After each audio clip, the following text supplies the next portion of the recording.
देश में क्या अब लोकतंत्र सिर्फ नाम का बचा है? क्या चुनाव आयोग भी अब सरकार की जेब में चला गया है? क्या विपक्ष को सिर्फ कुर्सी पर बैठाकर लोकतंत्र का ड्रामा यहाँ पर किया जा रहा है? ये खेला यहाँ पर खेला जा रहा है। सुप्रीम कोर्ट ने मोदी सरकार से ऐसे सवाल पूछ दिए हैं जिससे बीजेपी की पूरी रणनीति पर सवाल यहाँ पर खड़े कर दिए हैं। राहुल गांधी सालों से ये कहते रहे हैं कि सरकार हर संस्था पर कब्जा जमाना चाहती है, हर संस्था को अपने तरीके से चलाना चाहती है। सीबीआई हो, ईडी हो, चुनाव आयोग हो, हर जगह अपने लोग जो है बैठाना चाहती है सरकार। और अब वही बात सुप्रीम कोर्ट ने भी दूसरे शब्दों में बोल दी। जी हाँ, राहुल गांधी की ये बात उन्होंने बोल दी। कोर्ट ने साफ पूछा, जब फैसला सरकार को ही करना है तो विपक्ष के नेता को समिति में रखकर दिखावा यहाँ पर क्यों जा रहा है? यानी अब सवाल सिर्फ चुनाव आयोग का यहाँ पर नहीं रहा, लोकतंत्र बचा है या नहीं ये सवाल बन चुका है। हमारा देश अब लोकतंत्र है या नहीं। नमस्कार, मैं हूं राधा राणा और आप देख रहे हैं पीआरबी। सबसे पहले आपको टॉप हेडलाइंस यहाँ पर बताते हैं, क्योंकि क्या चल रहा है दुनिया में ये जानना भी जरूरी है। चुनाव आयोग की नियुक्ति पर सुप्रीम कोर्ट के कड़े सवाल, विपक्ष का नेता सिर्फ दिखावा क्यों? सुप्रीम कोर्ट ने मुख्य चुनाव आयुक्त की नियुक्ति पर उठाया सवाल, कहा कार्यपालिका ही सब कुछ कंट्रोल यहाँ पर कर रही है। चुनाव आयुक्त की नियुक्ति पर सुप्रीम कोर्ट सख्त, पूछा चयन समिति में केंद्रीय मंत्री क्यों? निष्पक्षता पर उठाई उन्होंने उंगली। आखिर स्वतंत्रता का ये दिखावा क्यों?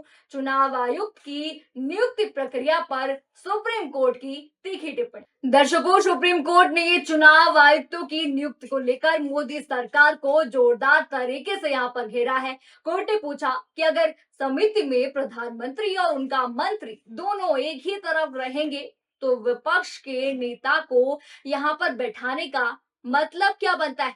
क्योंकि फैसला तो पहले से ही तय है। अब आपको दिखाते हैं कि इस मुद्दे को लेकर लोगों ने ट्विटर पर क्या क्या ट्वीट किए हैं, क्या क्या टिप्पणियां दी हैं, क्योंकि ये मामला काफी गंभीर होता यहाँ पर जा रहा है। काफी तूल लोगों के बीच जो है पकड़ रहा है ये मुद्दा। पहला ट्वीट मैं आपको स्क्रीन पर दिखा रही हूँ। रोमिता तिवारी का ये ट्वीट है।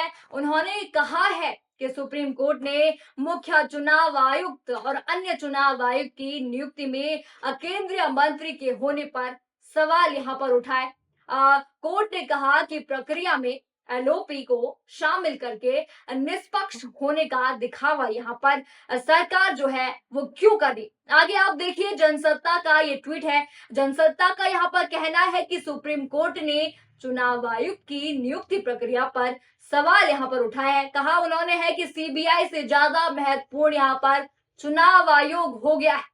आगे आप देखिए सोनू सिंह का ट्वीट। उन्होंने चुनाव आयुक्त की नियुक्ति पर सुप्रीम कोर्ट सख्त, केंद्र से पूछा विपक्ष के नेता को समिति में रखकर स्वतंत्रता का यहाँ पर दिखावा क्यों किया जा रहा है। ये सारे ट्वीट लोगों ने करे, काफी कड़ा जो है रुख यहाँ पर लोग अपना रहे।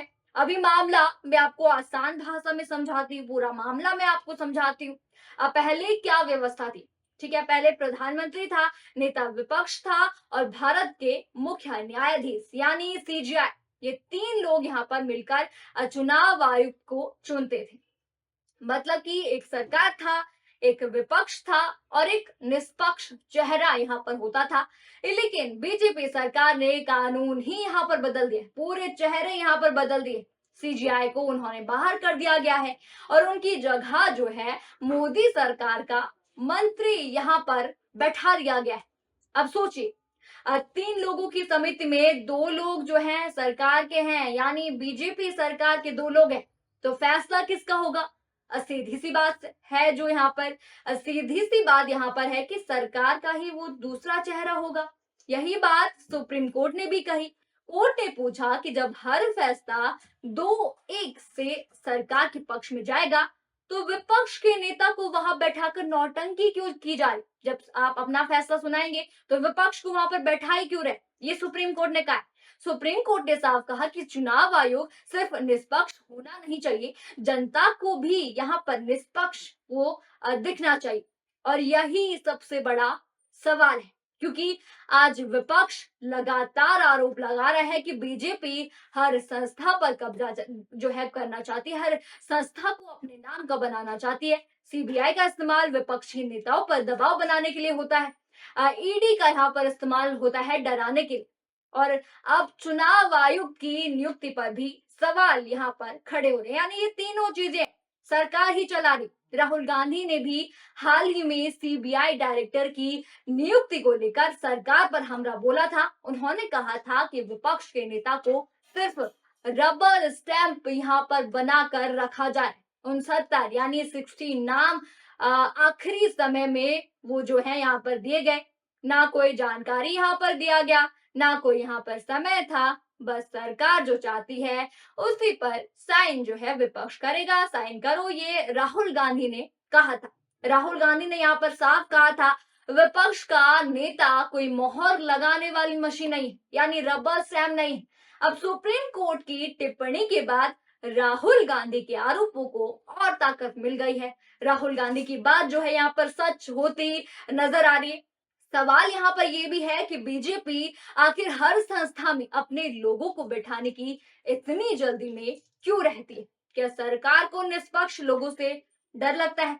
क्या सरकार यहाँ पर चाहती है कि चुनाव आयोग भी वही करे जो सत्ता चाहती है? जी हाँ, सुप्रीम कोर्ट ने यहाँ पर यह भी कहा कि लोकतंत्र में सिर्फ बहुमत काफी यहाँ पर नहीं है, निष्पक्षता भी यहाँ पर लोकतंत्र में दिखनी चाहिए। लेकिन यहाँ तो पूरा सिस्टम ऐसा बना दिया गया है जहां सरकार खुद ही खिलाड़ी है और खुद ही अंपायर भी है और खुद ही सारे फैसला सरकार यहाँ पर ले रही है। और यही वजह है कि अब लोगों के मन में सवाल यहाँ पर उठे। अगर चुनाव आयोग की नियुक्ति पर ही भरोसा नहीं रहेगा तो चुनाव पर भरोसा कैसे रहेगा?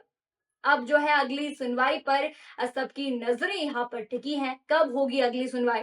देखना होगा कि सुप्रीम कोर्ट सिर्फ सवाल पूछकर रुकता है या मोदी सरकार को बड़ा झटका यहाँ पर सुप्रीम कोर्ट देखता है। क्योंकि हो भी सकता है सुप्रीम कोर्ट मोदी सरकार को बड़ा झटका दे दे। लेकिन इतना तय है, सुप्रीम कोर्ट की इस टिप्पणी ने बीजेपी को असहज यहाँ पर जरूर कर दिया है। आप क्या सोचते हैं? क्या चुनाव आयोग की नियुक्ति में सीजीआई को वापस लाना चाहिए? क्या मौजूदा व्यवस्था सही या सिर्फ दिखावा यहाँ पर हो रहा है?